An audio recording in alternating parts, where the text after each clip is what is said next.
त्रिपिटक के मध्यम निकाय के रट्टपाल सूत्र में भगवान बुद्ध के द्वारा जो 4 धर्म उद्देश्य बताए गए हैं उनका वर्णन है। एक समय भगवान कुरु जनपद में एक बड़े भिक्षु संघ के साथ चारिका करते हुए थुल्लकोट्टिक नाम के निगम में पहुँचे। अरहंतों का दर्शन करना अच्छा होता है, यह सोचकर निगम के ब्राह्मण गृहपति उनके पास चले आए।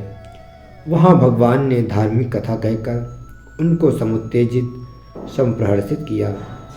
उस परिषद में वहाँ के अग्रकुल का पुत्र रट्टपाल भी बैठा था।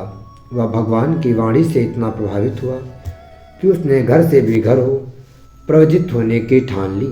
जब उसने भगवान के पास प्रवज्या उपसेजदा पाने के लिए याचना की तो उन्होंने इसके लिए माता पिता की पूर्वानुमति का होना आवश्यक बतलाया।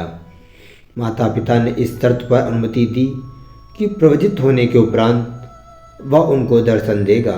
तत्पश्चात भगवान से प्रवज्या उपसंपदा पाकर आत्मसंयमी हो विहरते आयुष्मान रट्टपाल ने जल्दी ही अरहत अवस्था का साक्षात्कार कर लिया।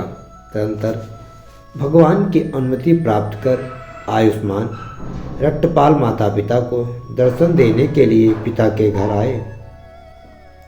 वहाँ पर उनके पिता ने उन्हें अपार धन का लालच देकर गृहस्थ बन भोगों को भोगने पुण्य करने के लिए कहा। आयुष्मान रट्टपाल ने वह धन गंगा नदी में बहा देने का सुझाव दिया। उन्होंने जाते जाते यह भी कहा कि मुझ मृग के लिए जो जाल फैलाया गया था मैं उसमें नहीं फंसा।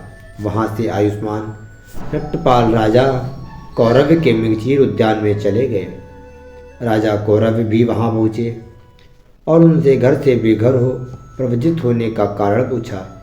इस पर उन्होंने कहा कि जाननहार देखनहार भगवान बुद्ध ने 4 धर्म उद्देश्य कहे, जिनको जानकर देखकर सुनकर मैंने ऐसा किया है। ये धर्म उद्देश्य है। यह नश्वर संसार ले जाया जा रहा है। यह लोक त्राण रहित आश्वासन रहित है। लोक अपना नहीं है, सब कुछ छोड़कर जाना होता है। और लोक कमियों वाला तृप्ति रहित और तृष्णा का दास है।